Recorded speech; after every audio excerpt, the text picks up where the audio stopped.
So I wasn't really planning to originally do a recording of my thoughts immediately following Dune, but I'm getting about halfway down the road after I got out of there, and I'm like, you know what, let's go ahead and do this because it's on my mind and I've got some thoughts now.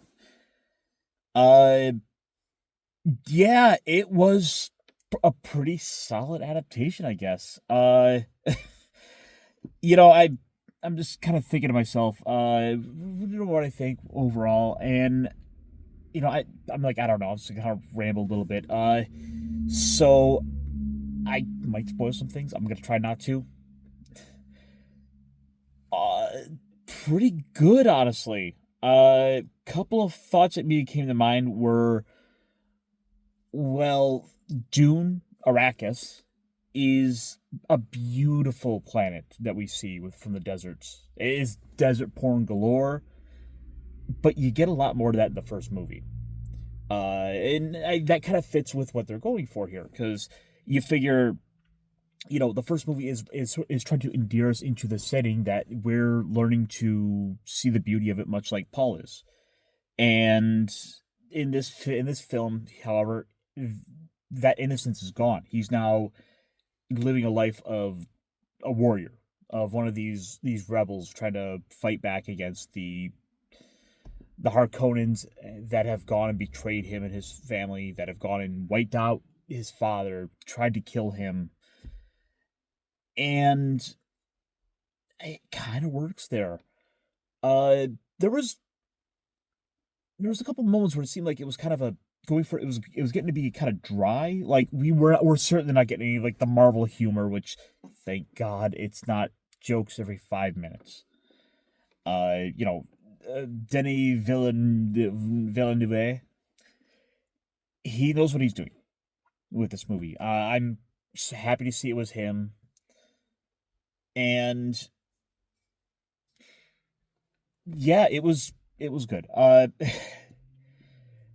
Timothy Chalamet was fantastic as Paul. Like, he's got this really kind of the fall of Anakin Skywalker sort of thing going on, where he's rising up. He's being seen as this great savior that's going to come and save the day. And yeah, I mean, by the way, it's a 50-year-old book, so you're basically watching a messiah being made into uh well, you're seeing a messiah being made, this prophecy being realized, only to then see people then go out and enact bloody vengeance across the galaxy, ultimately in his name. Paul Atreides is not a conventional hero. He's a tragic figure at the end of the day. So there's some great moments in there where you're seeing these like Anakin Skywalker vibes. Like this is Anakin from like Revenge of the Sith, like just before the fall. Uh, I think my favorite characters were Gurney Halleck and what was it? I gotta pull up my list here. Uh, Javier Javier as Stilgar. Like those two made this movie. I especially like with Stilgar. He is this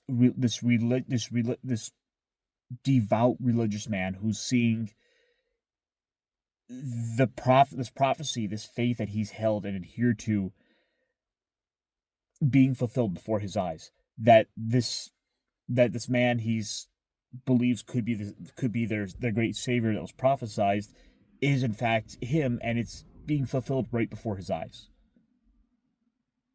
Like I'm starting to get a little teared up as I'm watching. Like I'm there. I am feeling his devout faith. I'm seeing this all play out for him. That he's getting what he's been dreaming of for his entire life. What his family, his people have been dreaming of and being set up to believe for generations. And it's all playing out before his eyes. Like, how can you not, fall in love with this moment? It's fantastic. That was, I think, one of my absolute delights in this movie.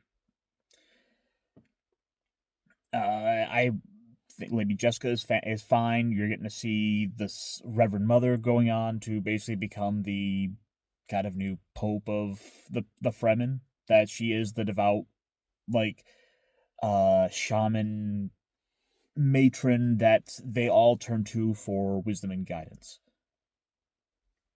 Which does then have in one of the little changes they did that is unfortunate, but it's already 3 hours long. We kind of need to make some changes here or there, which brings me into, I'd say, probably one of the few downsides I have with this movie. Zendaya as Shani. She's got moments where she has potential.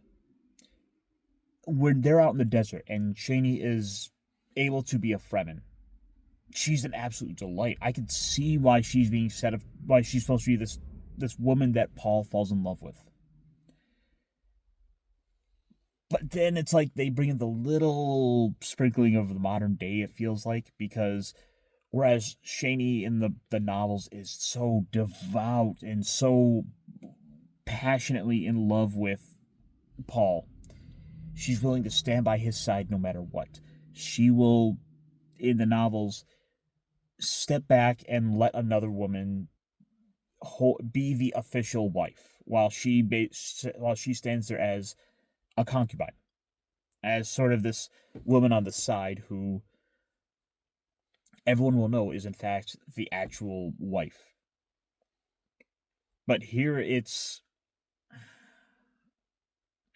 not the not popcorn. She's not. But I kind of see what they're going for with it. It's kind of an unfortunate sprinkling in, and I'm watching the movie, and they're in a moment where they're going through the prophecy stuff, where Paul is basically having one of those Vader fall moments, where he's becoming the evil leader that all the Fremen are bowing down to worship.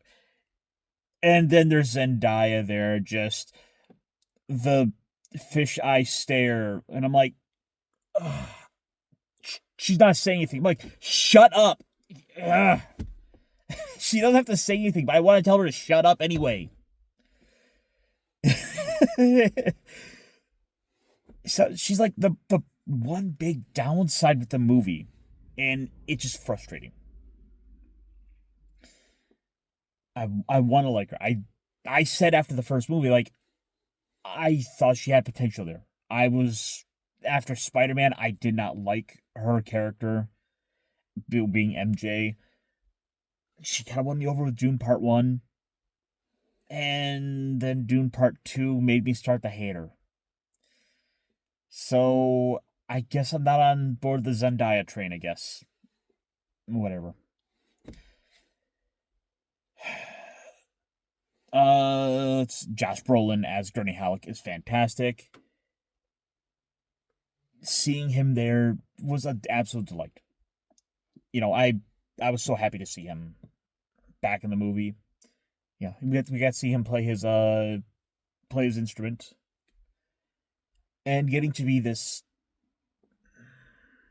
advisor role to Paul. He's another scene stealer. Josh Brolin is a great actor. And just kind of going down my. I gotta pull some names because I gotta remember some of the actors. Let's see. Christopher Walken is a scene stealer in his own right. Whenever he's on screen as the Emperor, there's a sort of style to his performances where you're always kind of looking for that Christopher Walkenism, and he's really muted here, and it's kind of surprising. I can't say anything really negative about him. It's gonna be tragic. We're not gonna see any more of him, really, because I mean, we'll do Messiah and then all the other movies going forward. We're kind of not gonna see quite as much of him, although we could see something going forward with it based on his fate in the novels. Uh, let's see. The riding the worms. It's a great moment. You're seeing this. You're getting to realize like, oh, this is really dangerous. You're getting a really good sense of that. That every little sand dune, has potential for rocks and stuff in it. So when they're riding them, there's the potential that they could easily get buffed off by a bit of the sand, and they could fall and get and die. You know, it's it's a great moment to see. I've ultimately got a lot more positive with this movie than I really have anything in the way of negatives. So yeah, it's a worthwhile thing. It's great to watch. What was his name for the other Harkonnen?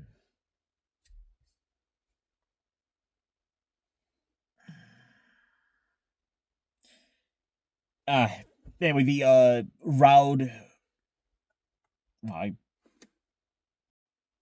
Fade Ralph Harkonnen is a monster. Just this complete psychopath who's there to go and you know just be a like I said, just be the monster. He's the sociopath who's willing to be as conniving and devious as he can be. He's not Batista's character. He's not just pure muscle. He's the cunning one. He's the tricky one. He's the one who's going to zag when you expect him to zig. Which had a great moment. Which had this great like visual effect on the Harkonnens planets where it's a black sun. Everything is these like really washed out white everything is pale and the colors are faded. There's a lot of interesting color play they have with the movie, which it's it's a fun little moment. You're getting to see like how this you get to see some interesting stuff, and it's kind of like, well, we got this cool aesthetic of like they're all super albino, but they're on kind of this really harsh planet. You would think they should have like tan skin just from all the sun, but no, it's a black sun. Don't worry about it. Okay. Uh, yeah. No, I thought the movie was good. The thing is, we're talking about a movie adaptation of a book, so we're gonna have to see some things change along the way, which is always unfortunate because there's always this or that we could have brought in, and I get why they made certain changes. It's annoying, but putting aside liking the source material to look at the film as it is. I think this movie did a fantastic job of covering Dune, and it's making me want to go back and revisit the novel. I think it works as a serviceable foot in the door for people who they've heard the name Dune, but they don't quite know what it's about. And hey, maybe this gets some more people to go read the book. And I guess that's kind of where we're at with it. Like, we know we're apparently getting Dune Messiah. Let's see what that entails. Let's see what we're gonna do going forward, because then we get into God Emperor, which that was gonna be interesting to see. But yeah, look, that's down the road. Dune Part 2 as it is, um, about an 8 out of 10, I think overall. I was kind of annoyed with Zendaya's character, but she has her moments too, so she's not a total washout. I think there's the fact they were willing to let some of the scenes kind of sit and almost be kind of dry, able to sit and talk about uh able to kind of play with the idea of faith and seeing these devout desert dwellers having say having their faith rewarded with their Messiah figure coming forward, able to fulfill their prophecies, to free Arrakis. I was moved by by a lot of those scenes. I think it's worthwhile overall. Um, yeah. So like I said, 8 out of 10. I recommend it. Go see it in IMAX if you can. There was like one or two little shots there early in the movie where I'm like, where it seemed like it was like they didn't quite have the scenes kind of clear enough, and I don't know if that's just me kind of being bothered by that, but eh, maybe it's just me. Like I said, 8 out of 10, worthwhile. I'm definitely gonna have to see this again at some point, and yeah, check it out. Let me know what you guys think in the comment section. So give me some feedback.